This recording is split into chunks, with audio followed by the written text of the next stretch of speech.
Mr. Masiyiwa is an entrepreneur, and as an entrepreneur, you have excelled and established a stellar example of principled leadership. As a visionary, you have gained international prominence for opening the African telecommunications sector to private capital. You fought against the government to dismantle a monopoly, paving the way for free enterprise. And you have shared your resources for philanthropic purposes. Not only do you fund one of Africa's largest orphanages, but also you have played an integral role in alleviating poverty that worsened during economic reform in your native country, Zimbabwe.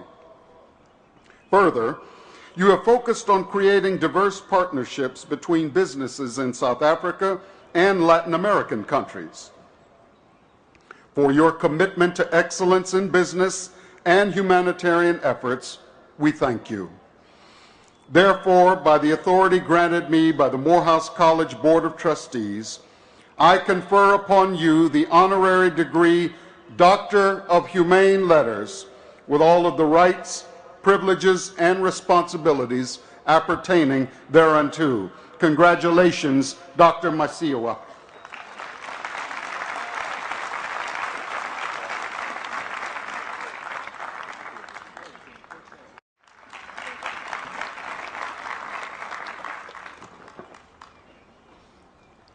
Distinguished guests, family, friends, Morehouse men.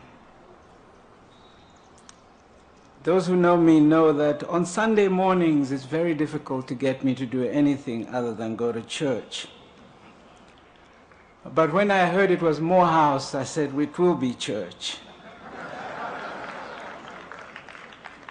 So I will take the liberty to greet you all in the name of our Lord Jesus Christ. I greet you from Africa. You know, when I was a little boy in the dusty streets of Africa many years ago, I met the first African American I'd ever met. There was a man brought to our home, and he said to me, you're bright, you're a bright little boy. What would you like to do? I said, I'd like to go to university one day. He said, well, which one? I said, well, I've heard of Makerere in Uganda. And he said, well, if you don't get to Makerere, try to get to Morehouse.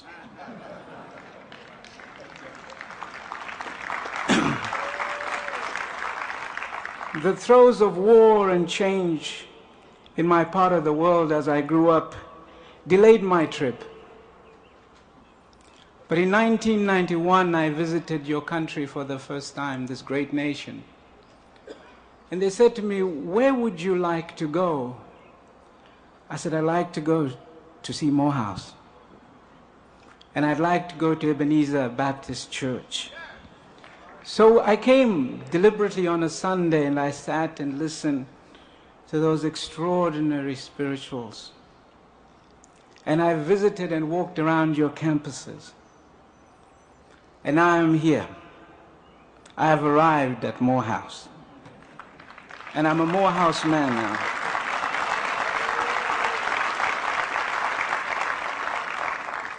Two or 3 years later, I listened to a speech in Africa from a great African,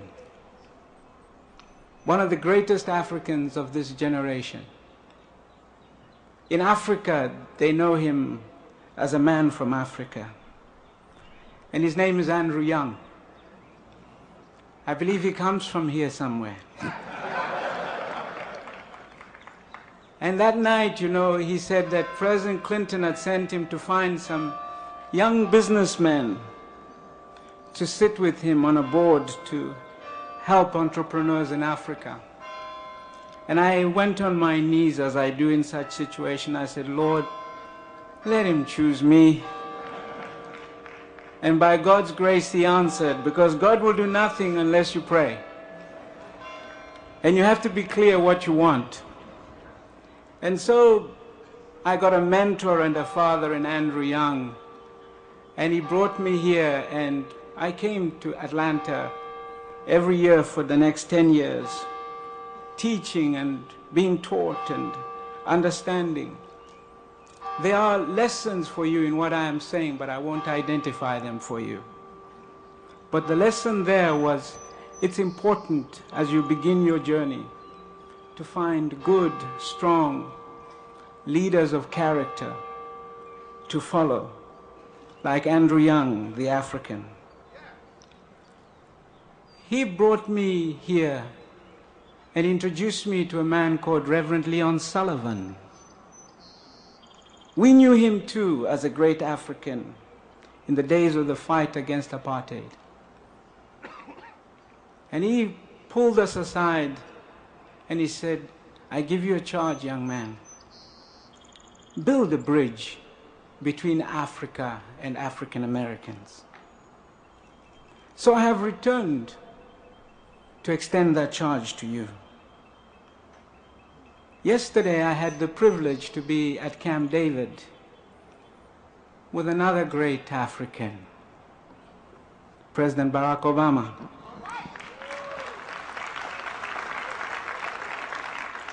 And we talked as part of a delegation of African businessmen and leaders, talking about the new Africa. I know you know a lot about Africa because you're Morehouse men.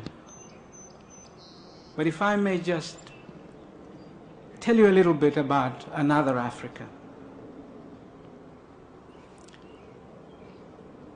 The Africa where 7 out of the 10 fastest growing economies today are African.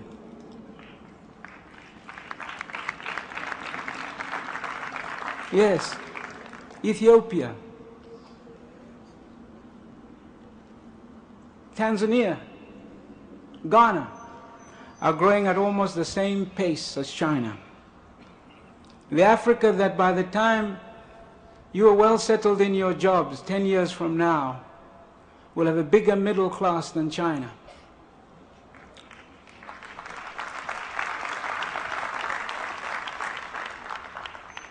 That Africa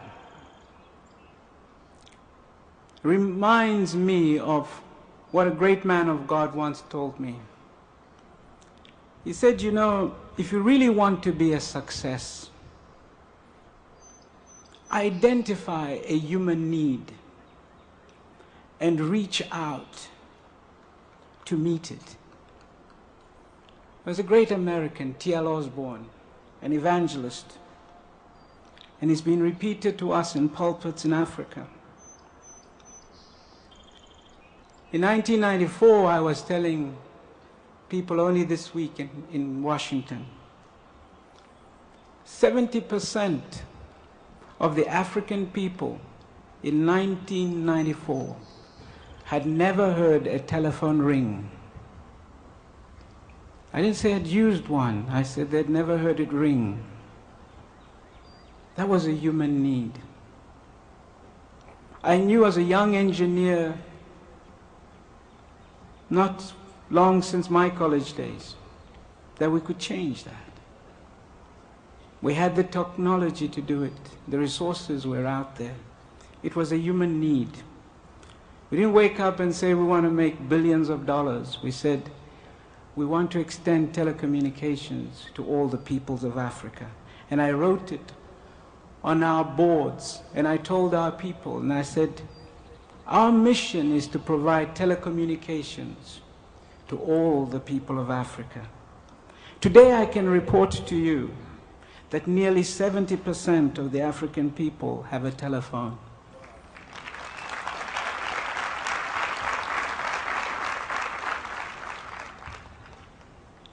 We need to do that with water. We need to do it with sanitation. We need to do it with electricity. I was here this week to say we're going to do it with agriculture and food security. 80% of the food that we eat in Africa is produced by smallholder farmers. Most of them are women.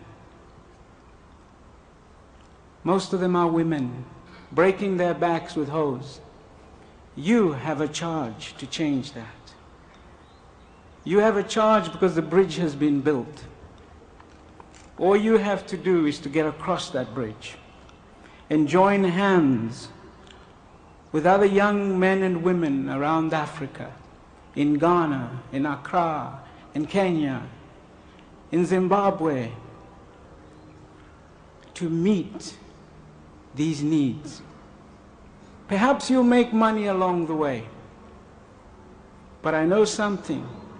If you reach out to meet the needs, you will wear the crown that we've so eloquently heard about this morning. That is your charge. I extend that charge that was solemnly given to me by men like Reverend Leon Sullivan in this very city. I think it is the charge of Reverend Martin Luther King Jr. It is a solemn charge. You have begun a new journey. Your professors have handed you now to us, to men like me and women who need you to join us to build and strengthen that bridge. May God bless you in your journey.